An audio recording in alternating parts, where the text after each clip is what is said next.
வணக்கம் நண்பர்களே, நான் உங்கள் புதுவை சுதாகர்.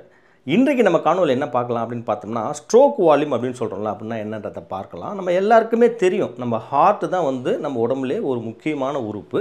அதிலிருந்து எடுத்து செல்லப்படுகின்ற சுத்தமான ரத்தமாகட்டும், இல்லை தாது பொருள்களாகட்டும், இல்லை சத்து பொருள்களாக இருக்கட்டும், எதுவானாலும் நம்ம உடலில் இருக்கக்கூடிய பல்வேறு உறுப்புகளுக்கு எடுத்து செல்லப்பட்டு நம்ம சதைகளும் அதே போல் நம்ம திசுக்களாக இருக்கட்டும், இல்லை செட்களாக இருக்கட்டும், எல்லாத்துக்கும் ஆக்சிஜனை கொண்டு சேர்க்க வேண்டிய ஒரு முக்கியமான வேலையை பார்க்குறது நம்மளுடைய இருதயம். அது நம்ம எல்லாருக்குமே தெரியும். அப்படி இயங்கக்கூடிய இருதயம் நம்ம வாழ்நாள் முழுவதும் இயங்கிக் கொண்டே இருக்கிறது அப்படின்றதும் தெரியும். இது ஒரு நிமிடத்திற்கு எவ்வளோ அளவான பிளட்டை வெளியில் தள்ளுது, அப்படி தள்ளக்கூடிய அந்த பிளட்டு எவ்வளோ வால்யூமில் இருக்குது, ஒவ்வொரு இருதயத்தோட துடிப்பின் பொழுதும் வெளியேற்றப்படக்கூடிய இரத்தத்தினுடைய அளவை தான் நம்ம ஸ்ட்ரோக் வால்யூம் அப்படின்னு சொல்கிறோம். அது எவ்வளோ இருக்கணும், அதிகமாக இருந்தால் என்ன பிரச்சனை, கம்மியாகும்போது என்னென்ன பிரச்சனைகள்லாம் ஏற்படும், இதை பற்றி எல்லாம் இன்றைய காணொலியில் பார்க்க போகிறோம். தொடர்ந்து பாருங்கள். இது நம்ம சேனல் புதுவை சுதாகர். நம்ம சேனல் உங்களுக்கு பிடிச்சிருந்ததுன்னா சப்ஸ்கிரைப் பண்ணி வச்சுக்கோங்க, உங்கள் நண்பர்களுக்கெல்லாம் ஷேர் பண்ணுங்கள்.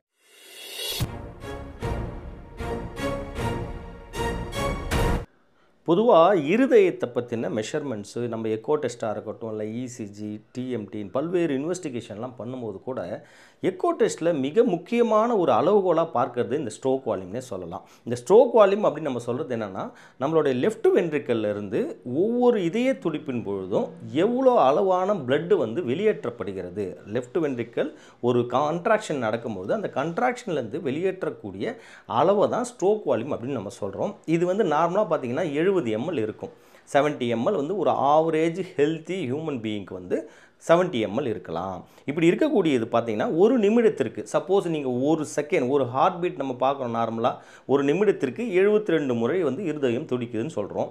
ஒரு துடிப்புக்கு 70 அப்படின்னு பார்த்தோம்னா 70 × 72 போட்டிங்கன்னா நார்மலாகவே 5400 ml பிளட் ஆஃப் நம்மளோட இருதயத்திலேருந்து வெளியேற்றப்படுகிறது நம்ம எடுத்துக்கலாம்.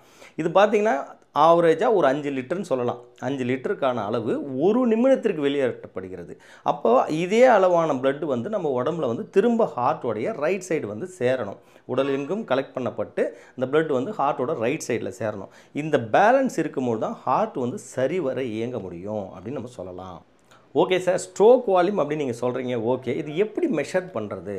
எக்கோவில் மெஷர் பண்ணுறாங்க. எப்படி மெஷர் பண்ணுவாங்க அப்படின்னு பார்த்தோம்னா, நம்ம இருதயத்தில் இருக்கக்கூடிய எல்வின்னு சொல்கிறோம்ல, லெஃப்ட் வென்ட்ரிக்கிள், அந்த லெஃப்ட் வென்ட்ரிக்கிளோடைய கொள்ளளவு, அதாவது எண்டு டயஸ்டோலிக் வால்யூம் சொல்லுவாங்க. இருதயம் நல்ல ரெஸ்ட்டுக்கு போகும்போது அது ஃபுல்லாகும். லெஃப்ட் ஏட்ரியத்துலேருந்து மொத்த பிளட்டு லெஃப்ட் வென்ட்ரிக்கிளுக்கு போகும். சப்போஸ் நார்மல் ஹியூமன் பீயிங்க்கு நீங்கள் நார்மலாக பார்த்தீங்கன்னா ஒரு 120 ml நம்ம ஆவரேஜாக வச்சுக்கலாம். 120 ml ஆஃப் பிளட் ஃபில் ஆகிறதில்ல. ஒரு கம்ப்ரெஷனில் அதில் கிட்டத்தட்ட ஒரு 70 ml பிளட் வெளியில் போயிடுச்சுன்னா மீதி இருக்கிறது ஒரு 50 ml. ஸோ இதுதான் நார்மல் கேல்குலேஷன். இங்கேருந்து இந்த 70 ml வெளியேற்றப்படுகின்ற அந்த அளவை தான் நம்ம ஸ்ட்ரோக் வால்யூம் அப்படின்னு சொல்கிறோம். மீதி இருக்கிறது ரெசிஜுவல் வால்யூம். இது ரொம்பவே இம்பார்ட்டன்ட். நம்ம இஎஃப் அப்படின்னு பார்க்கக்கூடிய ஒரு விஷயத்துக்கு இது ரொம்பவே இம்பார்ட்டண்ட்டாக நம்ம மெஷர் பண்ணுவோம். அது அடுத்த வீடியோவில் நம்ம பார்க்கலாம். இன்றைக்கு நம்ம பார்க்கறது என்னென்னு பார்த்தீங்கன்னா ஸ்ட்ரோக் வால்யூம். ஸ்ட்ரோக் வால்யூம் அப்படின்னா ஒரு கண்ட்ராக்ஷனுக்கு எவ்வளோ அமௌண்ட் ஆஃப் பிளட் வெளியேற்றப்படுகிறது, அதை தான் நம்ம ஸ்ட்ரோக் வால்யூம் அப்படின்னு சொல்கிறோம். இதுக்கு நார்மல் ஃபார்முலா பார்த்தீங்கன்னா எண்டு டயஸ்டாலிக்லேருந்து எண்டு சிஸ்டாலிக் வேல்யூவை நம்ம கழிச்சோம்னா மீதி என்ன வேல்யூ கழுதோ அதுதான் நம்மளோட ஸ்ட்ரோக் வால்யூம். ஓகே, இந்த ஸ்ட்ரோக் வால்யூம் எதை பொறுத்தெல்லாம் அமையும், என்னென்ன ஃபேக்டர்னால் அதிகமாகலாம், என்னென்ன ஃபேக்டர்னால் கம்மியாகலாம், இதை ப்ரீலோட், ஆஃப்டர் லோட், கண்ட்ராக்டிலி அப்படின்னு சொல்லக்கூடிய 3 விஷயத்த சொல்லுவாங்க.